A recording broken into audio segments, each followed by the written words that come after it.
오늘은 새롭게 개편된 전자소송 사이트에서 나 홀로 지급 명령을 신청하는 방법에 대해 10분 안으로 알려드리겠습니다. 제가 작성하는 방식대로만 따라 하시면 수십만 원 상당의 법조인 서기료를 아낄 수 있을 겁니다.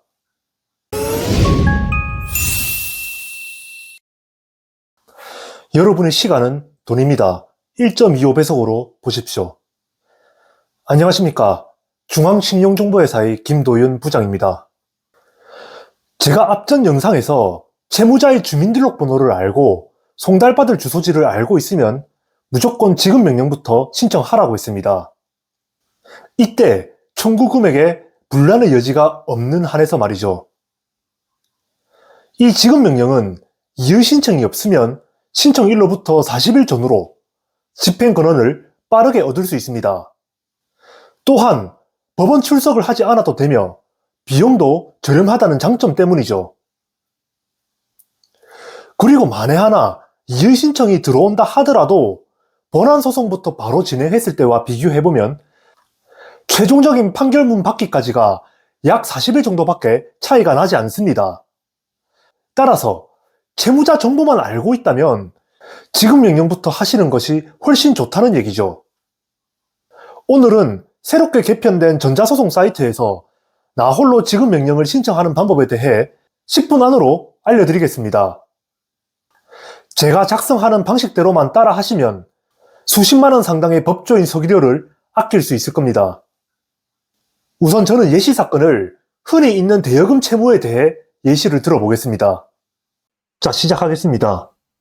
우선 전자소송 사이트에 들어가기 전에 원인 서류부터 컴퓨터에 저장하셔야 됩니다. 이때 원인 서류란 증거라고 생각하시면 됩니다. 이체 내역, 문자 메시지, 차용증, 계약서, 지불각서 이런 게 있겠죠. 저는 이미 업로드가 되어 있습니다. 그 다음에 저처럼 이렇게 이름을 붙이십니다. 여기서 끝이 아니죠. 자, 증거에는 증거 서류 번호를 붙여서 특정을 해줘야 됩니다. 이때 채권자가 제출하는 증거 서류 번호는 갑 제1호증, 갑 제2호증과 같이 갑호증으로 하여 일련 번호를 붙여 나갑니다. 자, 이제 증거인 원인 서류들의 증거 서류 번호를 다 붙이면 이제서야 바로 전자소송 사이트에 넘어갑니다. 그 다음에 로그인을 하시기 바랍니다. 만약 아이디가 없으신 분들은 회원가입을 하셔야 됩니다. 자, 그 다음에 두 번째, 여기 서류 제출 카테고리를 클릭하시게 되면은 민사서류의 네 번째 목록에 지급명령 신청이라는 것이 보입니다. 클릭합니다. 지급명령 신청서라는 것이 보입니다. 이거를 클릭합니다. 동의하고 저는 당사자가 작성하는 것이니 당사자 작성으로 갑니다. 자, 사건명은 화살표를 클릭하시게 되면 여러 가지 사건명이 나옵니다. 이때 본인한테 맞는 사건명을 선택하시면 됩니다. 만약 본인이 원하는 사건명이 없다고 하면 기타로 하신 뒤 직접 입력을 하시면 됩니다. 자, 그 다음에 관할 법원입니다. 이게 정말 중요하죠. 지급명령에서 관할 법원을 잘못 작성했을 시에 지급명령 자체에는 이송 절차라는 것이 없기 때문에 다시 처음부터 새로 하셔야 될 수도 있습니다. 원칙상은 채무자 주소지 관할 법원으로 제출을 해야 됩니다. 하지만 지급명령과 같이 이제 금전 지급을 구하는 사건인 경우에는 채권자 주소지를 관할하는 법원도 가능합니다. 그렇기에 저는 그냥 채권지 주소지 관할 법원으로 쓰는 것을 추천드립니다. 그래야 만약에 채무자가 이의 신청을 했을 때 민사소송으로 진행이 될 텐데 그때 이제 편하게 집 가까운 곳으로 채권자가 법원에 방문을 할 수 있기 때문이죠. 제가 사는 곳은 부산 남구입니다. 일반 관할 법원은 부산 동부 지번이죠. 클릭합니다. 이때 주의하셔야 될 점이 이제 조금 시골 같은 경우 지역 비하는 아닙니다. 그런데 예를 들어서 오산 같은 경우에는 지급명령과 소액권을 다루는 법원이 따로 있습니다. 일반 관할 법원도 따로 있고요. 이때 만약에 지급명령을 한다고 하면은 당연히 이거를 클릭하셔야 되겠죠. 자, 그 다음에 속가를 입력합니다. 속가는 청구하는 원금만 적는 것입니다. 저는 1000만 원으로 하겠습니다. 여기서 엔터를 누르시면 청구 금액이 자동으로 완성이 됩니다. 그 다음 등록을 누르십니다. 자, 그 다음에 당사자로 넘어가겠습니다. 이때 당사자 목록은 현재는 보지 마십시오. 자, 당사자 기본 정보 입력입니다. 채권자 정보부터 입력을 합니다. 보통 이제 신청인이 당사자일 때 내 정보 가져오기를 클릭하시면 이렇게 쭈루룩 다 나옵니다. 여기서 확인을 한 후 등록을 하게 되면 이렇게 당사자 목록에 채권자 1 한 다음에 이렇게 뜨게 됩니다. 그 다음 채무자 정보를 입력합니다. 저 같은 경우에는 채무자가 개인이니 자연인으로 구분합니다. 혹여나 만약 법인인 경우에는 법인으로 하시면 됩니다. 주의할 점은 딱 하나입니다. 여기 당사자명에 법인 등기부 등본에 적혀있는 상호를 그대로 적어야 한다는 것입니다. 이 부분만 주의하신다고 하면은 딱히 법인이라고 해서 더 어려울 것도 없습니다. 나머지 채무자 정보를 입력을 합니다.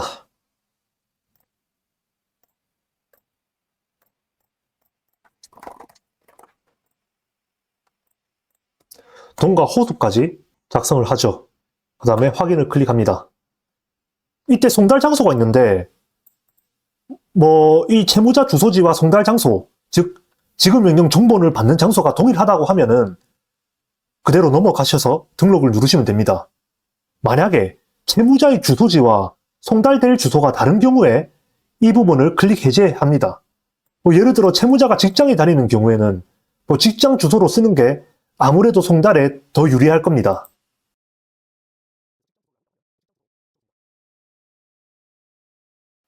그리고 근무장소니까 이렇게 클릭을 하시죠. 연락처나 이메일은 굳이 안 적어도 무방합니다. 자, 그 다음에 등록을 합니다. 자, 이렇게 채권자와 채무자 정보 모두 입력이 다 되었습니다. 그 다음에 청구 취지로 넘어갑니다. 이때 주문 내용은 이미 입력이 되어 있습니다. 그리고 하단의 독촉 절차 비용도 자동으로 입력이 되어 있죠. 그러니 나머지 부분만 이제 입력을 하시면 됩니다. 참고로 여기 기타 비용 입력은 이제 법무사, 변호사, 서기도 등을 입력하는 것인데 저희는 이제 나 홀로 지급 명령을 신청하는 것이기에 이거를 입력할 필요가 없죠. 자, 이제 나머지 부분을 입력하기 위해서 작성 예시 참조를 클릭을 합니다. 이제 가장 일반적인 기본형을 클릭을 하시게 되면 이자 청구 없이 원금과 지연 손해금만 청구하는 것으로 되는데 이 지연 손해금의 퍼센트를 12%로 수정을 합니다. 이제 이 12%가 뭐냐면 채무자가 시간 끌면서 이제 최대한 돈을 늦게 주는 것을 방지하기 위해 있는 것입니다. 현재 기준 이게 12%고 나중에 다시 개정할 가능성이 있으니 항상 확인을 하셔야 됩니다. 만약에 여러분들께서 이자도 청구하고 싶다 하면 넘어가셔서 이 부분을 선택합니다. 그리고 여기 날짜에는 이제 변제 기한이 처음으로 어겨진 그 날짜를 적으십시오. 작년 크리스마스라 해보겠습니다. 그리고 여기는 약정이자를 적으시면 됩니다. 약정이자가 만약에 없으시면 이제 상거래 채권일 시에는 6%, 민사채권일 때는 5%로 작성을 해주시면 됩니다. 그리고 지연 손해금은 12%죠. 예를 들어 여기서 또 주의할 점이 공사대금인데 민사이자율 5%로 적었다가 실제로 보정명령이 나온 적이 있습니다. 그러니 조심하셔야 됩니다. 작성을 하셨다면 등록을 눌러줍니다. 자, 그 다음에 청구 원인입니다. 자, 이 부분을 복잡하게 생각하실 필요 없고 딱 6하 원칙에 따라 작성하시면 됩니다. 제가 예시를 보여드리겠습니다. 이렇게 세 가지로 나눕니다. 1번, 2번, 3번. 그래서 1번에는 즉 채권자와 채무자의 관계를 작성합니다. 그리고 2번에 이제 1번에서 했던 이제 누가를 제외한 나머지 6하 원칙 모두를 포함해 스토리로 작성을 합니다. 이때 그 스토리상 증거가 있는 부분은 이렇게 증거까지 가로로 열어서 적어줍니다. 그리고 나머지 3번, 이 3번은 그냥 저처럼 이렇게 따라서 작성하시면 됩니다.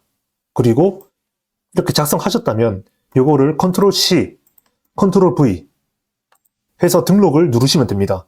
만약에 혹시나 2000자가 넘어가는 경우 이 부분을 저장하신 뒤에 내용 파일 첨부하신 뒤 파일을 첨부하시면 됩니다. 저는 복사해서 붙여넣기로 하겠습니다. 자, 이제 끝이 왔습니다. 이제 첨부 서류라고 하면 증거 서류만 첨부하면 이제 끝입니다. 이때 서류명에서 맨 처음에 이렇게 이름까지 다 붙여놨으니까 그냥 파일명과 동일 누르신 다음에 파일 찾기 하셔서 이 부분을 그냥 모조리 다 갖다 놓으시면 됩니다. 그 다음에 여기를 클릭하셔서 목록에 추가를 누르십시오. 확인 후에 등록을 클릭합니다. 등록이 되었습니다.